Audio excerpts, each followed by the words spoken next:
Good morning students. आज हम class +1 का चैप्टर 3 का लास्ट टॉपिक करेंगे, periodic trend in a chemical property. Periodic trend में सबसे फर्स्ट हम क्या करेंगे, पीरियोडिसिटी ऑफ अ वैलेंस और अ ऑक्सीडेशन स्टेट। अब जो number of electron present in a outermost shell of an atom is called a valence electron. आपको पता है बेटा, जैसे कि कोई भी एटम है, उसका न्यूक्लियस है, अगर उसके बाहर नंबर ऑफ शेल्स हैं तो जो लास्ट वाला शेल होता है उसको हम क्या बोलते हैं, वैलेंस शेल, या फिर इसको हम क्या बोलते हैं, आउटर मोस्ट शेल। तो इस लास्ट वाले वैलेंस शेल में जितने भी इलेक्ट्रॉन प्रेजेंट होते हैं उनको हम क्या बोलते हैं, valence electron. The electron present in outermost shell of an atom are called a valence electron. जो क्या बताते हैं हमें, valency of an atom, atom की वैलेंसी बताते हैं। अब देखो कि वो एटम की वैलेंसी कैसे बताते हैं। इसको आपने वैलेंसी को करना है पीरियड और ग्रुप में करना है। आप सबसे पहले वैलेंसी को देखो बेटा, वैलेंसी पीरियड में क्या होती है। अगर हम सेकंड पीरियड की बात करें, सेकंड पीरियड क्या है आपके पास, lithium, beryllium, boron, carbon, nitrogen, oxygen, fluorine and neon. This is a period 2। आपको पता है लिथियम का क्या है, 3 एटॉमिक नंबर, बेरिलियम का 4, 5, 6, 7, 8, 9 एंड 10।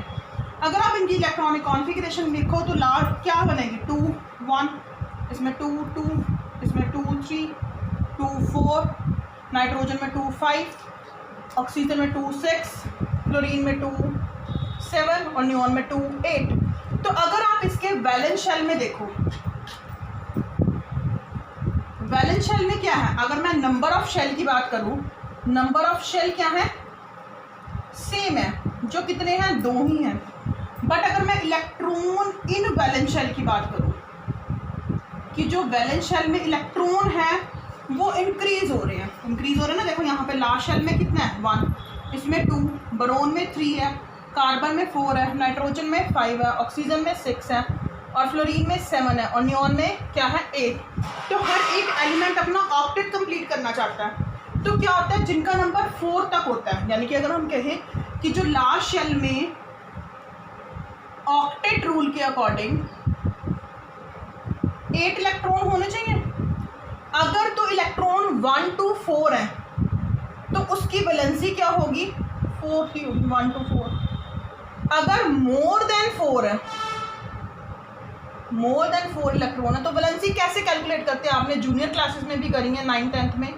8 में से क्या माइनस कर देते हैं, नंबर ऑफ वैलेंस इलेक्ट्रॉन, ठीक है। अब ऐसी अगर मैं आपसे पूछूं बेटा, अगर मैं पूछूं in case of a lithium, last shell में 1 इलेक्ट्रॉन है तो इसकी वैलेंसी 1 हुई। बेरिलियम के लास्ट शेल में 2 इलेक्ट्रॉन है तो इसकी वैलेंसी 2 हुई। बोरोन के लास्ट शेल में 3 इलेक्ट्रॉन है तो इसकी वैलेंसी 3। उसके बाद कार्बन के लास्ट शेल में 4 है तो इसकी वैलेंसी क्या हुई, 4। बट नाइट्रोजन के लास्ट शेल में 5 है, ये 4 से बड़ा है।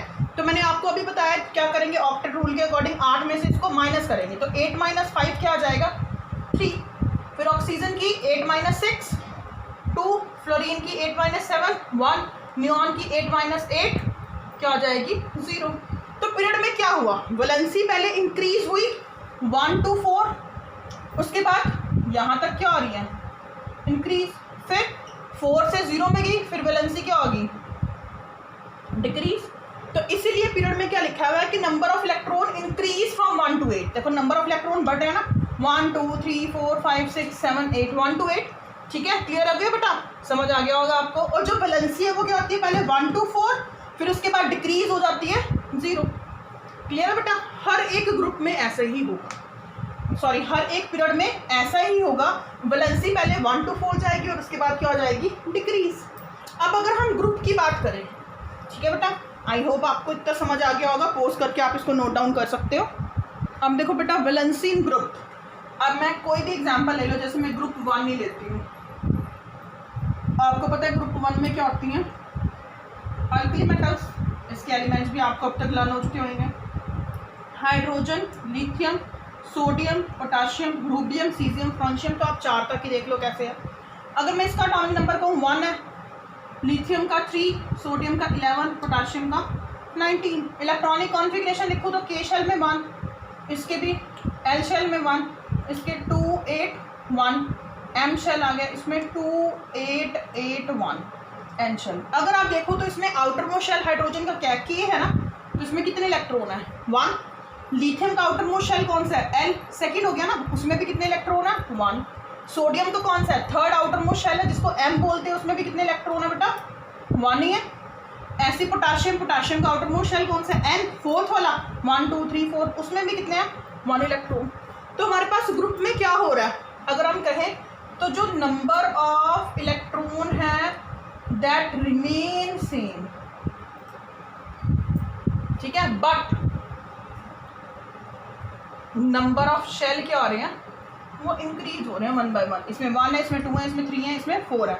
बट हमने कहा था वैलेंसी कौन बताता है, वैलेंस शेल। अगर हम वैलेंस शेल की बात करें तो number of electron remain same किसमें इन वैलेंस शेल। अगर नंबर ऑफ इलेक्ट्रॉन सेम है, जैसे पीरियड में देखो नंबर ऑफ इलेक्ट्रॉन की फ्लक्चुएशंस हो रही थी तो वैलेंसी भी चेंज हो रही थी, बट इसमें नंबर ऑफ इलेक्ट्रॉन सेम है तो वैलेंसी भी क्या रहेगी सेम रहेगी। तो एस और पी ब्लॉक में वैलेंसी क्या होती है, जितने नंबर ऑफ इलेक्ट्रॉन होते हैं उतनी ही क्या होती है वैलेंसी ग्रुप में। अगर सब में एक इलेक्ट्रॉन है तो ग्रुप 1 की वैलेंसी क्या है बेटा, ग्रुप 1 की वैलेंसी क्या है 1। क्यों है 1, क्योंकि इसके आउटर मोस्ट शेल में क्या है 1 इलेक्ट्रॉन है। ऐसे अगर आप ग्रुप 2 को देखोगे अल्कलाइन अर्थ मेटल को, उसके वैलेंस शेल में 2 इलेक्ट्रॉन आएंगे तो ग्रुप 2 की वैलेंसी क्या हो जाएगी 2 हो जाएगी, ठीक है बेटा। ग्रुप में वैलेंसी सेम रहती है, पीरियड में वैलेंसी चेंज होती है 1 to 4 और फिर उसके बाद डिक्रीज होती है। अब उसके बाद हम करेंगे next diagonal relationship. Next is the diagonal relationship. अब आपको पता है बेटा अगर हम डायगोनल लाइन की बात करें तो वो डायगोनल लाइन क्या होती है ऐसे टेढ़ी। तो डायगोनल रिलेशनशिप का मतलब क्या है, the similarities in the property of the element place diagonally to each other. यानी कि अगर हम पीरियोडिक टेबल में देखें तो एक पीरियोडिक टेबल का जो फर्स्ट एलिमेंट है वो नेक्स्ट वाले एलिमेंट नेक्स्ट ग्रुप के सेकंड एलिमेंट से डायगोनली अटैच होएगा। जैसे मैंने ग्रुप 1 के 2 एलिमेंट लिखे हैं लिथियम और सोडियम, ग्रुप 2 के हमारे पास बेरिलियम और मैग्नीशियम है। तो जो लिथियम की बात करें वो मैग्नीशियम से डायगोनली है।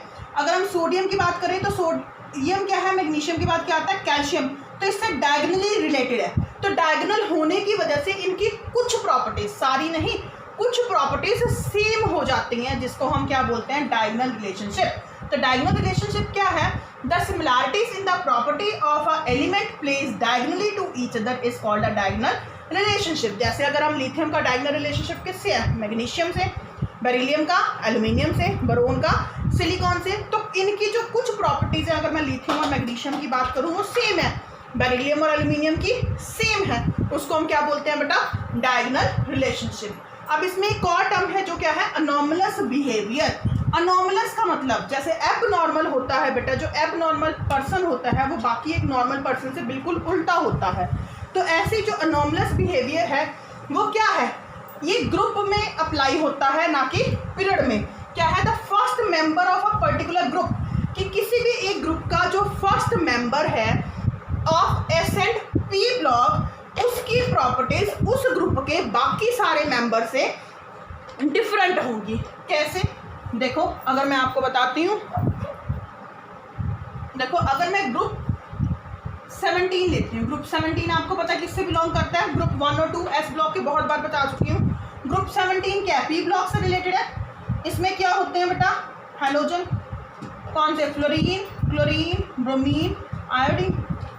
ऐसी अगर मैं ग्रुप 18 ले लूँ जिसको क्या बोलते हैं नोबल गैस, ये भी पी ब्लॉक है। इसमें क्या होता है helium, neon, argon, krypton, xenon and radon, ठीक है। इसमें इसके बाद एस्टाटाइडिन होता है, बट आपको 4 हैलोजन याद रखने। अब देखो जो फर्स्ट मेंबर है, फर्स्ट मेंबर कौन सा है इस ग्रुप का, फ्लोरीन। तो क्या कहते हैं अनोमलस बिहेवियर में कि फ्लोरीन की जो प्रॉपर्टीज है वो बाकी सारे एलिमेंट से डिफरेंट होंगी।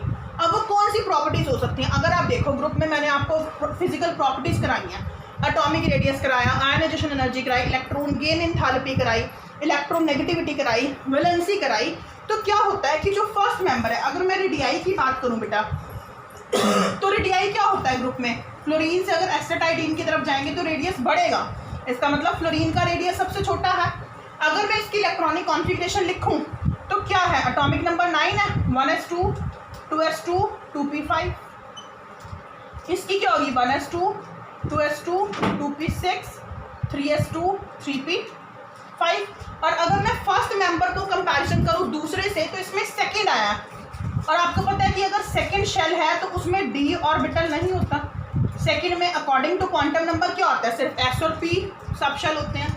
बट अगर क्लोरीन की बात करूँ तो इसमें थर्ड आ गया, थर्ड से डी शुरू हो जाता है। तो हम कह सकते हैं कि जो फर्स्ट मेंबर है, एक तो इसका स्मॉल साइज है, अगर स्मॉल साइज है तो इलेक्ट्रोनेगेटिविटी सबसे हाई है, और इसमें डी ऑर्बिटल एब्सेंट है। इन कुछ कॉमन पॉइंट्स की वजह से जो फर्स्ट मेंबर है किसी भी ग्रुप का, उसकी प्रॉपर्टीज उस ग्रुप के बाकी मेंबर से डिफरेंट होती हैं। ऐसे अगर हम ग्रुप 18 की बात करें तो जो हीलियम है फर्स्ट मेंबर है, इसकी प्रॉपर्टीज बाकी सब एलिमेंट से ग्रुप 18 के डिफरेंट है। वो कौन कौन सी प्रॉपर्टीज डिफरेंट है, जैसे स्मॉल साइज, हाई इलेक्ट्रोनेगेटिविटी और एब्सेंस ऑफ डी ऑर्बिटल। इनकी तो ये इलेक्ट्रोनेगेटिव है ही नहीं, क्यों, क्योंकि ये फुलफिल्ड है। बट क्या है, हीलियम का साइज स्मॉल है और इसमें डी ऑर्बिटल क्या है, एब्सेंट। तो उसको हम क्या बोलते हैं, अनोमलस बिहेवियर। अनोमलस बिहेवियर कहाँ पे एप्लीकेबल होता है, first member of any group, कि उसकी प्रॉपर्टीज डिफरेंट हैं उस ग्रुप के बाकी सारे मेंबर से, जिसको हम क्या बोलते हैं, अनोमलस बिहेवियर। देखो, the first member of a particular group of the element in s and p block compare to the other member of the same group due to small size, high electronegativity, absence of d orbital. Clear है बेटा, I hope आपको समझ आ गया होगा। इसी के साथ साथ बेटा आपका ये चैप्टर फिनिश हो गया है। नेक्स्ट चैप्टर हम नेक्स्ट वीडियो में करेंगे। अगर किसी भी स्टूडेंट को कोई डाउट होगा, you can ask and comment. Thank you and have a nice day. Bye bye everyone.